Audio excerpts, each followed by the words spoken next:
Mensaje abierto. Cometimos un error. Así de simple, la innegable verdad del asunto, sin importar cuán doloroso llegue a ser. El error no se cometió en nuestros observatorios, aquellas máquinas tan precisas como ninguna, que solo nos mostraban la verdad a la luz de los hechos. El error no estaba en nuestro predictor, aquel dispositivo de lógica exacta e infalible, que convertía datos en bruto en información útil sin los estigmas de la emoción ni sesgos. No, el error estaba dentro de nosotros. Los orquestadores de este desastre, los seres inteligentes que pensaban de sí mismos como por encima de estas fallas. Somos los responsables, más. Comenzó poco tiempo atrás, y si lo medimos, hace menos de 6 daily, aunque sospecho que nuestros sistemas de medición significarán muy poco para cuando alguien reciba esta transmisión. Detectamos vagas señales de radio provenientes de una inteligencia en crecimiento a 14 dailies fuera del núcleo galáctico, como viajan los fotones. Estas fugas en la transmisión, en un principio débiles y sin estructura, aumentaron rápidamente en complejidad y fuerza, así como los mensajes que llevaban consigo. A través de nuestros observatorios vimos un mundo de conflicto y violencia, habitado por una raza barbárica de alimañas de corta duración y reproducción acelerada. Eran seres brutales e incultos que se apuñalaban, disparaban y quemaban los unos a los otros sin ningún respeto por la vida o propósito. Incluso sus conceptos del arte expresaban conflicto y dolor. Se dividieron entre sí de acuerdo a unos bizarros patrones culturales y establecieron cada una de sus industrias con el fin de causar muerte. Nos aterraban, pero éramos más viejos y por consiguiente más sabios, y vivíamos sumamente lejos de ellos, así que no nos preocupamos. Luego observamos cómo dividían el átomo e irrumpían en los cielos en lo que comprendió a una sola de sus cortas generaciones, y comenzamos a inquietarnos. Cuando transmitieron mensajes y saludos al espacio, sentimos miedo y horror. Sus transmisiones prometían paz y compañerismo a aquel que estuviese escuchando, pero los habíamos observado por demasiado tiempo como para creer en tales actitudes. Sabían que estábamos aquí, y estaban dispuestos a venir por nosotros. Los orquestadores consultaron al predictor, y su dictamen fue grave. Ellos se multiplicarían y crecerían hasta rebalsar su propio sistema como si fuesen gusanos devoradores, consumiendo todo lo que interviniese en su camino. Podría tomar 6-8 dailies, pero nos destruirían de no ser controlados. Con tales miedos decidimos actuar, y sellamos nuestro destino.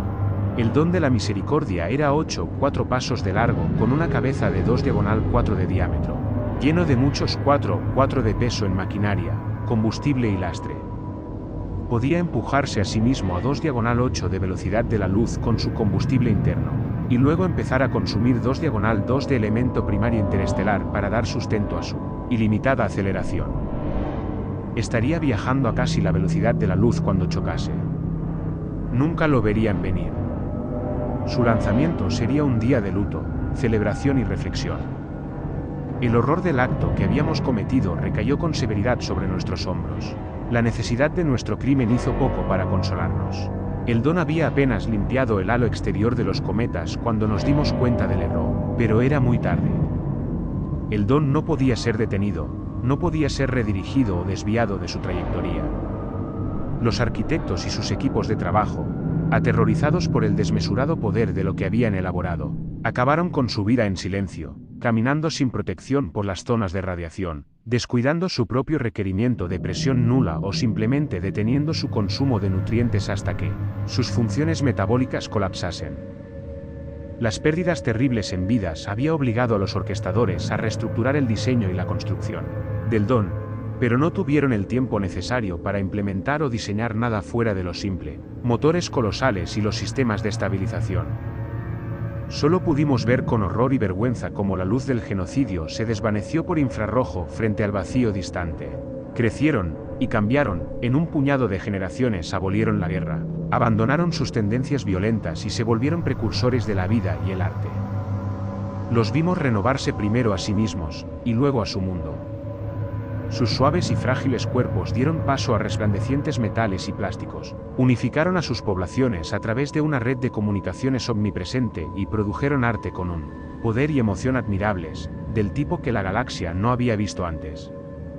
O de nuevo, por nuestra culpa, Transformaron la Tierra en un paraíso, según sus estándares, y muchos 16S de ellos se extendieron al sistema circundante con un vigor y una rapidez que solo podíamos envidiar.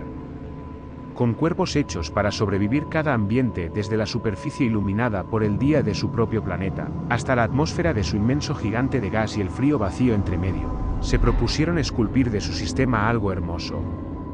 Al principio los creíamos simples mineros, extrayendo de los planetas rocosos y lunas recursos vitales. Pero luego comenzamos a ver la finalidad de sus construcciones.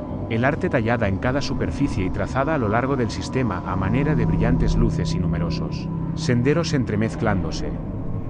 Y a pesar de todo eso, nuestro terrible don se acercaba. Tenían menos de 2 de él y para verlo, su rastro de luz era imperceptible. Más de 10 de seres inteligentes preparados para morir. Los amantes intercambiaron sus últimas oraciones, separados por planetas y la crueldad de años luz. Los ingenieros de distintas partes del sistema trabajaban frenéticamente para construir una infraestructura de transmisión que fuese capaz de almacenar a las incontables masas con las modificaciones neuronales necesarias, mientras liberaban al espacio siglos de avances en música y literatura de sus bases de datos para hacer espacio a los pasajeros. Aquellos que carecían del hardware necesario o el tiempo para adquirirlo se consignaron a sí mismos a la muerte, provocaron alborotos motivados por el miedo y el dolor, o simplemente continuaron con sus vidas lo mejor que pudieron dadas las circunstancias. El don colisionó de súbito, la luz de su impacto era visible en nuestros cielos, brillando intensa y despiadadamente incluso para su primitivo receptor ocular. Lo vimos y nos lamentamos por nuestras víctimas, muertas muchos de ellos antes de que la luz de su perdición nos hubiese llegado. Cantidad de 4S de aquellos que se habían visto envueltos directa o hasta indirectamente en la creación del don sellaron sus espiráculos como penitencia final por los pequeños roles con los que habían colaborado a esta atrocidad. La luz disminuía, el polvo se disipaba, y nuestros observatorios se enfocaron en el lugar donde su resplandeciente planeta azul había colgado del vacío, y solo encontraron polvo y los pálidos destellos de una luna huérfana, envuelta en la brizna ya quemada de la atmósfera que alguna vez le había pertenecido a su padre. Radiación y metralla habían eliminado gran parte del sistema, y trozos de roca fundida del tamaño de continentes se desplazaban a velocidades de escape interestelares, condenados a errar por el gran vacío durante la eternidad. El daño era apocalíptico, pero no absoluto, de las sombras de los planetas más lejanos. Diminutos puntos de luz emergieron, miles de senderos de naves espaciales individuales y otras masivas, y muchos 16S de los sobrevivientes en carne, así como metal y bancos de memoria, listos para ser restaurados. Por unos momentos nos sentimos aliviados, incluso felices, y nos aferramos a la esperanza de que su cultura y arte sobreviviesen al terrible golpe. Luego vino el mensaje, violentamente enfocado en nuestra estrella, transmitido simultáneamente por cientos de sus naves. Sabemos que están ahí, e iremos por ustedes. Mensaje terminado.